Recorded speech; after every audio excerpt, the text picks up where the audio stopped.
Following the end of World War II, the city of Berlin was divided.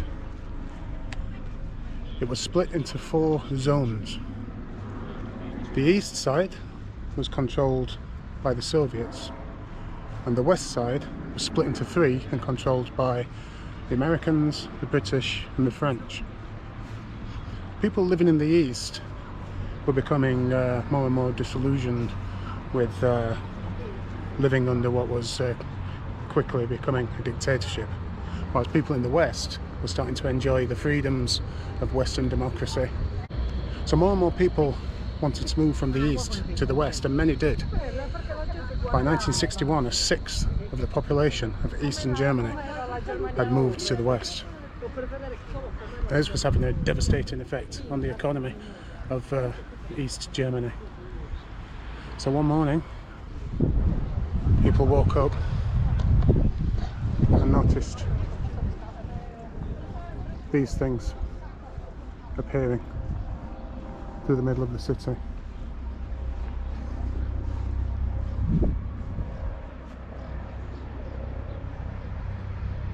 Many people did try to cross the border. This memorial wall is just some of the people that were killed. You can see the ages: Siegfried Kroboth, 68 to 73, just before his 5th birthday. Another one here, Gengava Katransi, 1964 to 72. All these people were killed on the border.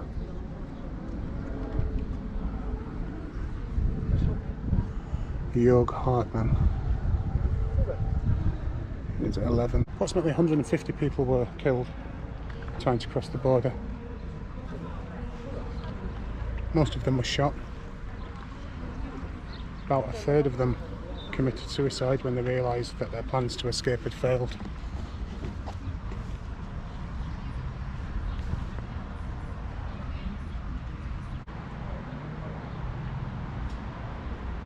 Berlin Wall was approximately 87 miles long, and in 1962 a second wall, an inner wall, was built which ran parallel to the first wall. You can see the wall just over there, and this would be the second wall. So this area in between is what was known as the border strip. So once people had scaled one wall, then they had all this distance to kind of run to get to the second wall, and that's when a lot of people would have been shot at. There used to be watchtowers all around, but this used to be part of the church grounds. Just to our right, there's actually a church and a cemetery, and so part of the cemetery became part of the border strip. And the church did actually exhume some of the graves and move them into the cemetery just outside the border strip. But this site actually has roughly thousands, I think, of victims of World War II whose bodies were not exhumed. And so basically this is a mass grave. There's a cross over there. When you move around the site, every now and again you'll come across these crosses, which are memorials to the people who were buried here. In between the 2 walls on the border strip, there would be mines, there would be dogs running around, there would be people from the watchtowers, and one of the walls, if you touched the wall, it turned on the lights, so the guards on the watchtowers could see people trying to escape, and it would make it easier for them to shoot them.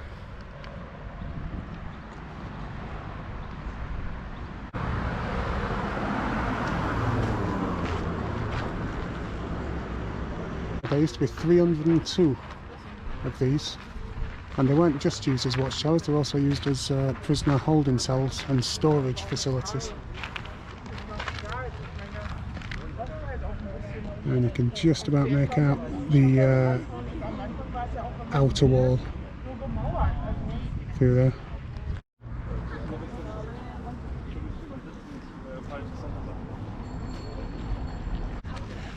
So this is the site of something called the Reconciliation Church, and this church actually stood on the border strip, and 90% of its members lived in the west, but the minister lived in the east.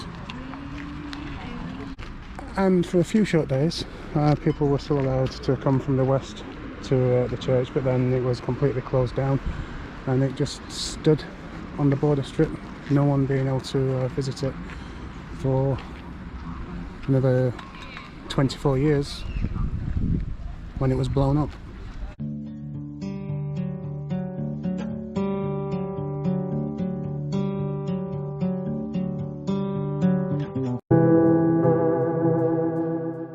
Yeah, so the church was blown up in 1985 and the cross broke off the spire. The cemetery workers preserved it secretly, and then eventually it was returned to the parish. So this would have stood right on top of the church spire. There used to be a big church here, and when it was blown up, this came crashing down. You can see it's all bent out of shape, and then it was hidden for many years.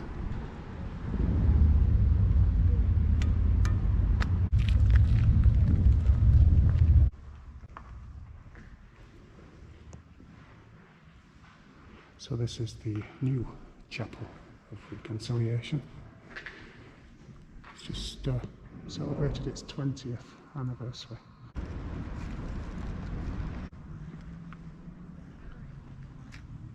You can see there a woman who has jumped from her apartment to be caught by the crowd below.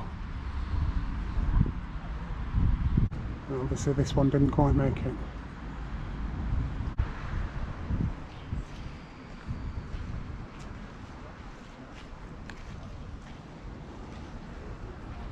This is where the tunnels used to be. People used to dig tunnels to get from the east to the west, and it used to take them about 6 months to build a tunnel that would go underneath the border strip. Not always successful, because some of them they got found out, and people used to also travel through the sewers as well, but because they weren't familiar with the routes of their sewers, they used to have to rely on helpers, and people used to come from the west through the sewers to the east side so they could guide them back.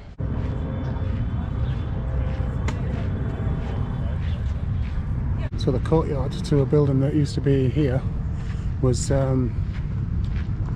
where a tunnel, 140 metres long tunnel, which went from the east to the west, and people used it, and the exit was a bakery, so people would go into the tunnel on the east side and then appear 140 metres later on the west side and walk out of the bakery, and people successfully used that tunnel for 2 days before someone grassed them up. So that's a lot of work and effort for 2 days, but it saved lives.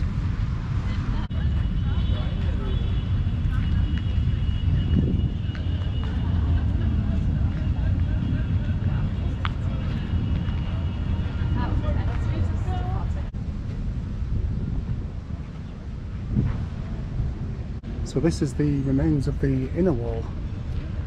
So if you were coming from the east side, the inner wall would be the first obstacle, and most of it was torn down in 1990, but there's just a few metres that remain. So that's not the entire height, you can see over here.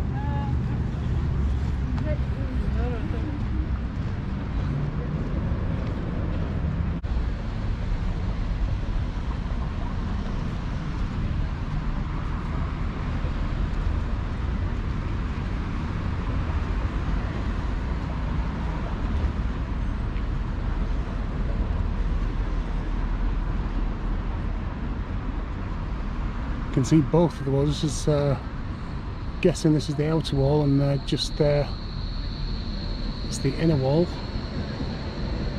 and you've got the TV tower.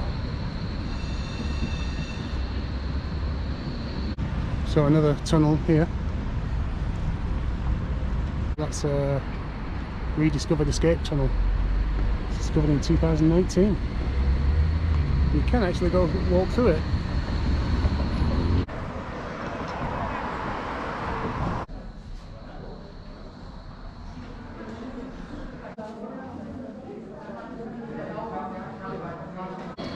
So from the Berlin Memorial Museum, you can get a better view of the this part of the memorial with the watchtower inside, and you get an idea of the journey that people would have to go on to get from the east into the west. So the first part, you can see the graveyard, and then the first part is at the other side of the inner wall. That would be heavily patrolled day and night, so the chances are you'd struggle to get even past that part, because there would be armed guards. And then the second part, you've got the inner wall, and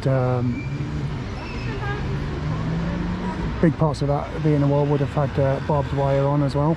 And it's the third part. You see the posts just down here, that third part, they would be they would trigger off, that fence would trigger off a silent alarm in the watchtower that the people that were trying to cross over, they weren't aware of. So if they touched that fence, they weren't aware that they'd actually triggered an alarm.